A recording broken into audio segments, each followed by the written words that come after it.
If you've ever been dismissed by your own family when you needed them most, hit that like button and subscribe right now. You're not going to want to miss what happened next. My name is Maya Chin, and for 3 years my family told everyone I was faking chronic pain for attention. What they didn't know was that while they were mocking my fake illness, I'd built a $73 million medical device company that revolutionized pain management technology. And the chief of neurology who'd been treating me? He was sitting right behind them at that family reunion, recording every word. But I'm getting ahead of myself. Growing up, I was the family success story. Straight A's, full scholarship to MIT, graduated top of my engineering class. My older brother Justin was the golden child. Charismatic, popular, terrible with money but great at convincing our parents he was destined for greatness. My younger sister Melissa followed his lead in everything, including treating me like the boring, studious oddball. Everything changed 4 years ago when I was 28. I'd been working as a senior engineer at a medical device firm in Boston when the symptoms started. First, it was just fatigue and muscle aches I attributed to long hours. Then came the stabbing pain in my joints, the brain fog so thick I'd forget entire conversations, the migraines that left me vomiting in my office bathroom. 6 months of tests. Dozens of doctors. Finally, diagnosis. Fibromyalgia, complicated by early-onset degenerative disc disease and a rare autoimmune condition. Chronic, incurable, debilitating. I called my parents from the neurologist's office, crying. My mom's first words? Are you sure you're not just stressed? You've always been dramatic about minor things. Dad added, your brother works 80-hour weeks and he's fine. Maybe you need to exercise more. That should have been my first warning. I moved back to Chicago to be closer to family while managing my conditions. Bad decision. Within 2 months, the family narrative shifted from Maya's stressed to Maya's faking for attention. The evidence? I looked fine on good days. I could sometimes walk without my cane. I smiled in photos. To them, chronic invisible illness meant I was lazy, manipulative, and pathetic. Justin led the charge. At Sunday dinners, he'd do exaggerated limps, mocking my gait. Oh, I can't possibly help with dishes, my fibromyalgia is acting up. Everyone laughed, including our parents. Melissa started posting on social media about her sister who claims to be disabled but somehow manages to go to coffee shops. The comments from extended family were brutal. Aunt Sarah, Dad's sister, became the loudest voice. Back in my day we worked through pain. This generation wants a trophy for breathing. The worst part? They started blocking my access to medical care. I was on Dad's insurance, he's a hospital administrator. When I got a referral to a specialist pain clinic, the claim was denied. When I asked Dad about it, he said, we're not wasting money on enabling your delusions. Mom went through my apartment when I was at a doctor's appointment and threw away my medications. You don't need these. You need therapy and a job. They pressured me to stop using my cane. You're embarrassing us in public. They told extended family I'd been fired for incompetence when I'd actually gone on medical leave. They started a family text chain without me, where they discussed intervention strategies for my Munchausen syndrome. I found out because Justin accidentally sent me a screenshot meant for Melissa. Mom says we need to cut Maya off completely. She'll never get better if we enable her. That was 18 months ago. That's when I stopped telling them anything real about my life. What my family didn't know was that I'd never stopped working. I just stopped telling them about it. During my good hours, the brief windows between pain flares when my brain was clear, I worked. From my apartment, in coffee shops, on cushioned chairs, from hospital waiting rooms. I freelanced as a medical device consultant, leveraging my MIT engineering degree and my intimate knowledge of chronic pain management. I noticed a massive gap in the market. Existing pain management devices were clunky, expensive, and ineffective for conditions like mine. TENS units that didn't work. Nerve stimulators that required surgery. Nothing portable, affordable, and actually helpful. So I designed something better. I used my savings and a small business loan to build a prototype. A wearable device that combined TENS therapy, heat therapy, and biofeedback sensors in a sleek, discreet band. It looked like a fitness tracker but provided targeted pain relief based on real-time nerve activity readings. I called it Neuropulse. I tested it on myself first. Then I found a small clinical trial through my neurologist, Dr. Marcus Rivera, the chief of neurology at Northwestern Memorial Hospital. He'd been one of the only doctors who truly believed me, who listened, who saw my pain as real and valid. Dr. Rivera became my mentor and my medical advocate. He introduced me to investors interested in pain management technology. He connected me with other chronic pain patients willing to test Neuropulse. He documented everything. Every appointment, every test result, every instance of my family's medical neglect. "You might need this someday," he told me during one appointment, holding up a folder. "People don't believe in visible illnesses until they see undeniable proof." The clinical trial results were revolutionary. 83% of participants reported significant pain reduction. 91% preferred Neuropulse to their current pain management solutions. Within 8 months, I had venture capital funding. Within a year, I had FDA approval. Within 18 months, Neuropulse Medical Devices was valued at $73 million. I hired a team of 12 employees, many of whom had chronic pain conditions themselves. I kept my CEO role quiet. I used my middle name professionally, Maya Lee, to keep family from Googling their way to my success. I worked from home most days, attended board meetings via video, and structured my schedule around my health needs. I made Forbes 30 Under 30 in healthcare.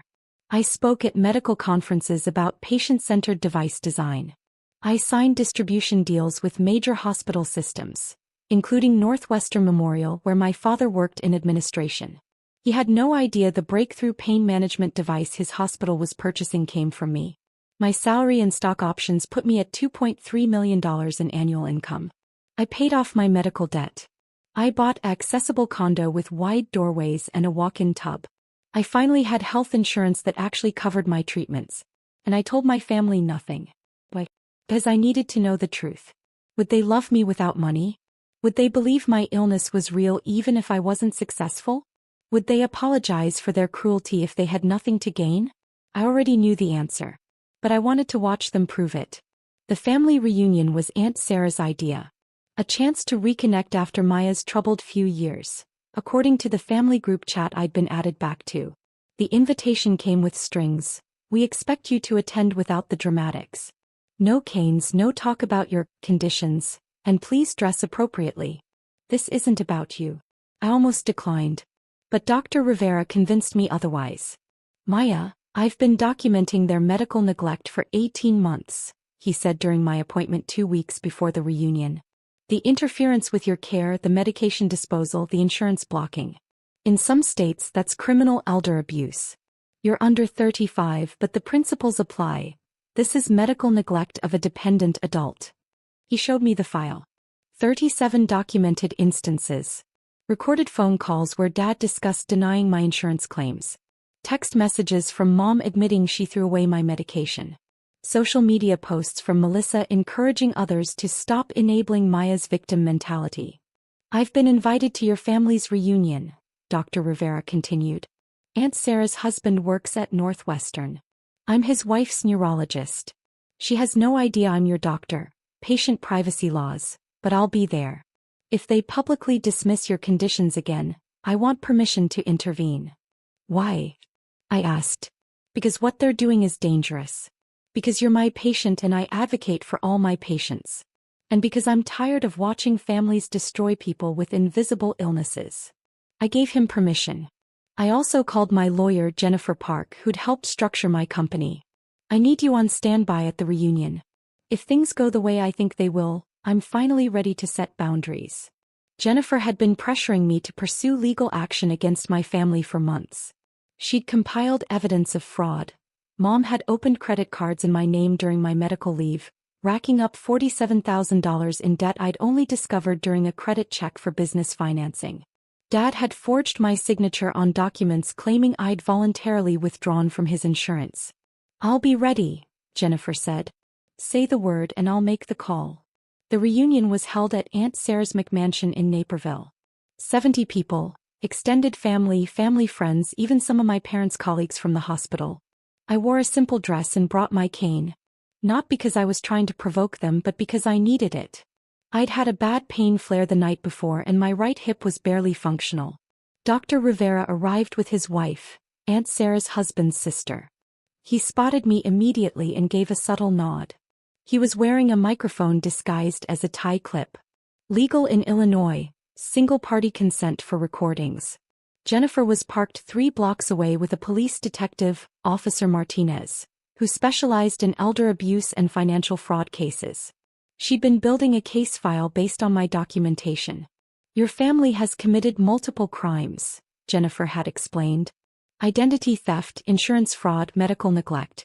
The moment they publicly disparage your conditions again while actively interfering with your medical care, we have grounds for both criminal and civil action. I didn't want revenge. I wanted acknowledgement. I wanted them to face what they'd done. But I also wanted consequences. Drop a comment and let me know where you're watching from tonight. The reunion started pleasantly enough. I stayed in a corner chair with good back support, chatting with distant cousins who didn't know the family drama. Dr. Rivera and his wife mingled nearby, positioned with clear audio range. Then Justin spotted me. "Oh look, Maya brought her prop," he announced loudly, pointing at my cane. 20 people turned to look. "How much attention do you need today, sis?" Melissa joined in. "She probably practiced her limp in the mirror this morning." I said nothing. Just gripped my cane tighter. Mom approached with Aunt Sarah and 3 of Dad's hospital colleagues. "Maya, we need to talk about your attendance here. We specifically asked you not to make this about yourself." "I'm sitting quietly," I said. "I'm not making anything about anything." "The cane," Aunt Sarah interjected. "It's performative. We all know you're perfectly capable of walking normally. I've seen you at Target without it." "I have good days and bad days," I explained, keeping my voice level. "Today is a bad day." Dad joined the growing circle. "Maya, enough. We've enabled this long enough. You need to hear some hard truths." Then Mom did it. She turned to face the entire party and raised her voice. "Everyone, can I have your attention?" The room fell silent. "I want to address something," Mom continued. "My daughter Maya has been claiming to have fibromyalgia and several other conditions for 3 years now. She's been using these claims to avoid work, to get attention, and to make our family look bad." My heart pounded. This was it. "She's just pretending to have fibromyalgia," Mom announced, gesturing at me like I was evidence in a trial. "She's perfectly fine when she wants attention." Dad nodded enthusiastically. "We've tried everything. Therapy, interventions, tough love. She refuses to accept that she's healthy and just needs to work harder." Justin laughed. "Yeah, Maya's great at looking pathetic. Should have been an actress." Melissa pulled out her phone. "I'm actually making a TikTok series about family members who fake disabilities for sympathy. Maya's my inspiration." Aunt Sarah added, "In my professional opinion, I'm a retired nurse. Maya shows classic signs of Munchausen syndrome. She's addicted to victim status." I gripped my cane. My hands were shaking, from pain, from rage, from 3 years of gaslighting crashing down at once. Then Dr. Marcus Rivera stood up. "Excuse me," he said, his voice cutting through the room like a scalpel. "I'm Dr. Marcus Rivera, Chief of Neurology at Northwestern Memorial Hospital." The room froze. Dad's face went pale. He recognized Dr. Rivera from the hospital. Dr. Rivera walked toward my family, pulling a tablet from his bag. "I've been Maya's treating physician for 3 years. I've been standing here for the last 40 minutes listening to you publicly disparage and medically gaslight your daughter." He turned the tablet toward the crowd. "These are Maya's MRI results. Spinal degeneration at L4, L5 and L5, S1. Nerve impingement. Documented autoimmune markers. Fibromyalgia diagnosis confirmed by 3 independent specialists." Mom's mouth opened and closed soundlessly. "But here's what's truly disturbing," Dr. Rivera continued, his voice hardening. "I've also documented 37 instances of medical neglect and interference over the past 18 months. Would you like me to list them publicly?" "You can't, patient privacy," Dad stammered. "Maya gave me explicit consent to disclose this information in situations where her medical care is being publicly undermined," Dr. Rivera said. He looked at me. "Maya?" I nodded. Dr. Rivera pulled up another document. "Patricia Chin, you admitted via text message to disposing of your daughter's prescribed medications on 3 separate occasions. That's criminal interference with medical treatment." Mom's face drained of color. That's out of context. "David Chin, You used your position as hospital administrator to block your daughter's insurance claims for necessary specialist care. That's insurance fraud and abuse of power. I've filed a complaint with hospital ethics. Dad collapsed into a chair. Several of his colleagues stepped back, whispering, Justin Chin, you've used social media to publicly defame your sister, claiming she's faking a disability. That's defamation and disability discrimination. Justin's face went red. This is bullshit. And Aunt Sarah, Dr. Rivera turned to her. You've been practicing medicine without a license by diagnosing Maya with a psychological condition and advising family members to withhold medical support. Your nursing license expired in 2003. Aunt Sarah dropped her phone.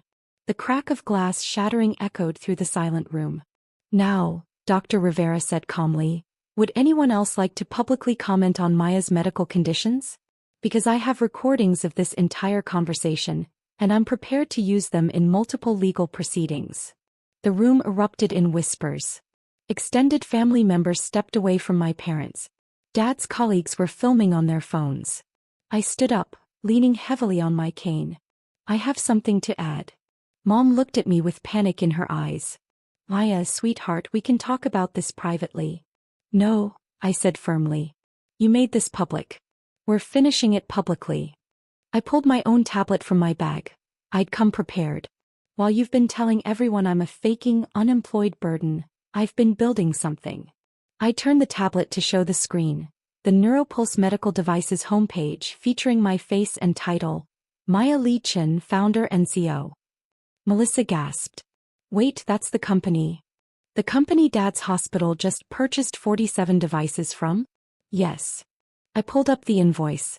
$847,000 purchase order. Signed by David Chin, hospital administrator. Dad's face went from pale to gray. That's you. Neuropulse Medical Devices is currently valued at $73 million, I continued. We've sold devices to over 300 hospitals nationwide. I made Forbes 30 under 30 in healthcare. And I did it all while managing the conditions you claim don't exist. I pulled out a folder, my own documentation weapon. But here's what you're really not going to like. Mom, remember those credit cards you opened in my name? I have the documentation. $47,000 in fraudulent charges. That's identity theft. I slid the folder across to where she was standing. She didn't pick it up. Dad, those insurance claim denials? I have copies of your emails discussing how to block my coverage. That's insurance fraud and abuse of dependent adult laws. Hit that subscribe button if you've ever had to set boundaries with toxic family, because what happened next will shock you. And everyone in this family who participated in the group chat about my Munchausen syndrome? I have screenshots. That's defamation, and in Illinois it's actionable. Justin tried to laugh it off. You can't sue your own family. The doorbell rang. Aunt Sarah went to answer it. 2 police officers and a woman in a business suit entered. The woman was Jennifer Park, my lawyer. Good evening, Jennifer said. I'm representing Maya Chin in multiple legal matters involving members of her family. Officer Martinez is here regarding potential criminal charges. Officer Martinez stepped forward. Patricia Chin and David Chin, we need to speak with you about allegations of identity theft, insurance fraud, and medical neglect. You're not under arrest at this time, but you need to come to the station for questioning. Mom started crying. This is insane. Maya, you can't do this to your own mother. You did this to yourself, I said quietly. Every dismissive comment. Every time you told people I was faking. Every medication you threw away. Every insurance claim you blocked. You chose cruelty over compassion. You chose your pride over my health. Dr. Rivera stood beside me. For the record, Maya's conditions are severe enough that the medical neglect she experienced could have resulted in permanent damage or death. Fibromyalgia patients are at high risk for suicide due to chronic pain and lack of support. You're lucky your daughter is still alive. The room was dead silent except for Mom's crying. I turned to face my entire family. I don't expect apologies. I don't expect understanding. I'm simply declining to have relationships with people who've spent 3 years trying to convince me my suffering wasn't real. Jennifer handed documents to my parents, Justin and Aunt Sarah. These are cease and desist orders. No contact with Maya. No public statements about Maya. Violations will result in immediate legal action. I picked up my cane and walked toward the door. My chosen family was waiting outside. My business partner Rachel, who had chronic pain and understood. My girlfriend Simone, who'd never once doubted my illness. My therapist Dr. Kim, who'd helped me rebuild my shattered self-worth. Before I left, I turned back one more time. You taught me exactly how much I was worth to you. So I raised my price. You can't afford me anymore. Not financially, not emotionally, not in any way that matters. Paper beats promises every single time. I have documentation of everything. You have excuses. I wasn't hiding. I was watching. Every time you dismissed me, you were building my case. Then I walked out. Dr. Rivera followed, along with Jennifer and the officers with my parents. Behind me, I heard Aunt Sarah scream. Within 24 hours, my parents were formally charged with identity theft and insurance fraud. Dad was suspended from his hospital administrator position pending investigation. The hospital launched an ethics review into his misuse of authority. Mom's credit cards, the legitimate ones, were declined when she tried to pay for gas. Turns out Dad's salary was frozen during the investigation. They'd been living paycheck to paycheck, leveraging Dad's position for perks they could no longer access. Justin's TikTok account, where he'd been mocking me, went viral, but not the way he wanted. Disability rights advocates found his content and reported him en masse. His account was banned. His employer, a corporate PR firm, fired him for conduct unbecoming and liability risk. Melissa's fake disability TikTok series was discovered by her graduate school. Northwestern's social work program, ironically where Dr. Rivera also taught, expelled her for violating ethics codes before even completing her degree. Aunt Sarah received a cease and desist from the state medical board for practicing nursing without a valid license. Her husband filed for divorce 3 days later. Turned out Dr. Rivera's wife had been telling him about Sarah's cruelty for months, and he was done. Within a week, the story hit local news. Hospital administrator charged with insurance fraud against disabled daughter. Dad's colleagues abandoned him. The hospital network announced he'd been terminated. Within 2 weeks, my parents' mortgage went into default. Dad's salary had been their only income. Mom hadn't worked in 20 years. Banks denied their loan applications. They put the house up for sale at a loss. Within a month, the civil suits were settled. My parents paid restitution for the identity theft, $47,000 plus damages, totaling $89,000. They paid my legal fees, $34,000. They signed over any claim to future contact or inheritance rights. Justin moved back in with our parents in their rental apartment, a 2-bedroom in a neighborhood they'd once sneered at. He was working as a night shift supervisor at Walgreens for $17 an hour. Melissa moved to Arizona to live with distant relatives, starting over with a ruined academic record. Dad pled guilty to insurance fraud and received 2 years probation, 300 hours of community service, and permanent prohibition from healthcare administration roles. Mom pled guilty to identity theft and received 18 months probation. Aunt Sarah's divorce was finalized. She lost the McMansion, the cars, and her social standing. Last I heard, she was working retail and living in a studio apartment. The extended family fractured. Half apologized to me and cut contact with my parents. Half tried to stay neutral and ended up trusted by neither side. Dr. Rivera testified in my case and became something of a hero in the chronic illness community. He started a foundation focused on medical advocacy for patients with invisible disabilities. My company grew. We launched Neuropulse 2.0 with even better pain management features. Valuation hit $127 million. Me. I kept building my life with people who'd earned their place in it. It's been 6 months since the reunion. I haven't spoken to my parents, Justin, Melissa, or Aunt Sarah since that night. The court orders remain in effect. My parents sent letters through their lawyer, groveling apologies, promises to do better, requests for reconciliation. I didn't respond. Jennifer handles all communication. Last month, Dad had a health scare, minor heart attack. Extended family reached out, trying to guilt me into visiting. He's your father. He could have died. I sent flowers to the hospital. The card read, "Wishing you a full recovery." May you receive better medical support than you provided me. I didn't visit. Some people think I'm cruel. That family should forgive family. That I'm holding a grudge. But here's what I learned. Forgiveness doesn't require relationship. I've forgiven them in the sense that I don't spend my energy hating them. I've moved on. But moving on doesn't mean moving back. They didn't just dismiss my illness. They actively harmed me. They stole from me. They endangered my health. They spent 3 years trying to convince me I was crazy. And when given the chance to apologize privately, they chose public humiliation instead. I don't owe them my presence. I don't owe them access to my success. I don't owe them the peace of mind that comes from my forgiveness, meaning reconciliation. I owe myself protection. I owe myself peace. I owe myself a life surrounded by people who believe me when I say I'm in pain. My chosen family is thriving. Simone and I moved in together.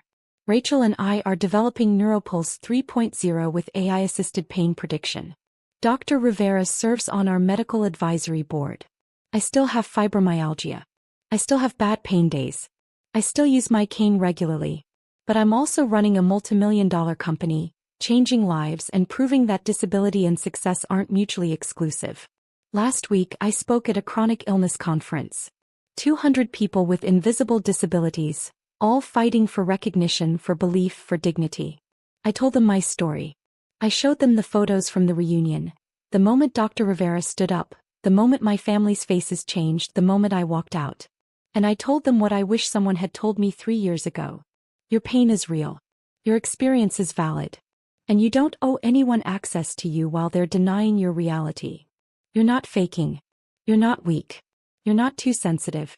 You're surviving something they can't see, and that makes you stronger than they'll ever understand. Build your life anyway. Build your success anyway. Build your happiness anyway. And when they finally see what you've become without them, don't look back. The room gave me a standing ovation. Those who could stand. Others raised their canes, their crutches, their hands. A room full of people who understood. That's my family now. As for my biological family, I hear they're struggling. Dad can't find work in healthcare. Mom had to get a job for the first time in decades. She's doing medical billing, ironically. Justin's still at Walgreens. Melissa's working at a call center.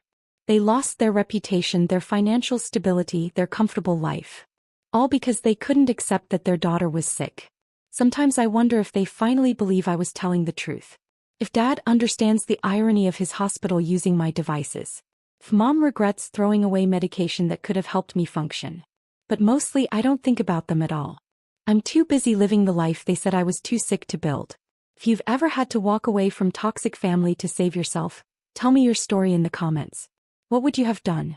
Does any of this feel familiar? And if you're currently in a situation where family doesn't believe your invisible illness, hold on.